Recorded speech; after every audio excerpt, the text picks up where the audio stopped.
mbokki Sénégal ñu ngi leen di nuyu di leen ziar bu baax di présenté wu Bada Ndiaye la président de la commission d'organisation Pastef Touba di ñëw rek ci benn témoignage bu gàtt ci xew-xew bi nga xamante ni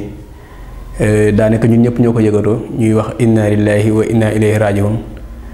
di ki nga xamante ni mooy Samba Sall di le doyen des juges bàyyi ko fi daanaka léegi rek lañu yëg nouvelle bi ñuy ñaan yàlla suñu borom subhanahu wa taala mu xaare ko àjjana jéggal ko tàbbal ko janatu firdawsi te jéggal ko bépp rëcc boo xamante ne nii defoon na ko ci àdduna wax ne rek àdduna moo demee nii yàlla dogal na nag ñu jëflante ci diir bu gàtt ndax yàlla dogal na ñu bokkoon ci ñi nga xamante ni téye woon nañu ci jamonoy Ousmane Sonko bi mu amee jafe-jafe ci dossier bi ñuy wax dossier Ousmane Sonko Adji Sarr bokkoon ci ñi nga xamante ni téye woon nañ leen le doyen des juges déglu woon ñu ci mandat dépôt woon ñu donc ñu jëflante ak moom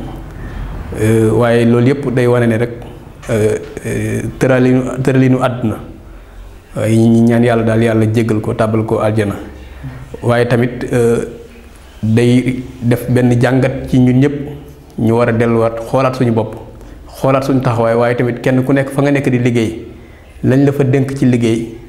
nga cay def te di ci sóor yàlla ndax bés bii tey ñun ñëpp kenn ku nekk ci ñun war na ko bàyyi xel war na ko tamit waajal donc fu waay nekk di liggéey tamit bu fekkente ne da nga prêter serment nga waat ne lii di loi bi da nga ko sàmm waaye di nga ko sàmmulu di nga ko aar di nga ko respecté war nga ko def sa kéemtulaay kàttan kenn warula teg pression kenn warula manipuler kenn warula def loo naka sa dul noonu kon loolu war na ñun ñëpp ñu di ko bàyyi xel bu baax a baax bañ a jël rek pouvoir àdduna di ko xeexe di ko dale ci kaw suñu ay noon di ko dale ci kaw ay innocent loolu yëpp ñu di ko bàyyi xel bu baax a baax ndax yàlla moo ñu bind ñun ñëpp te sàkk bis bi nga xamante ni ci lañu war a daje ak moom ñu ñaan yàlla na yeex waaye kenn ku nekk ci ñun dinga ci jaar kenn mënul échapper bis boobu donc loolu nañ koy bàyyi walla xel bu baax a baax di waxaat tamit ñëpp ñi nga xamante ne tey jii ñoo ngi ci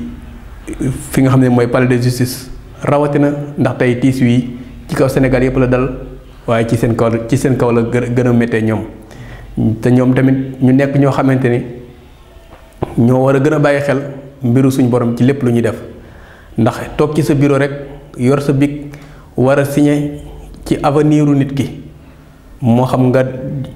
avenir am jag wala nga sànq avenir am loolu nag boo koy def war nga cee sédd yàlla war nga cee xool sa borom bu baax a baax a baax ñu koy bàyyi xel bu baax ndax bari na tey ñoo xamante ne nii ñàkk nañu seen liberté bari na ñoo xamante ne tey jii xañ nañ leen aafiya te daanaka boo xoolee teguwul ci lu ko jar kon ñoom lépp lu ñuy def nañ ci sóor suñu borom nañ ci sóor seen diggante yàlla ndax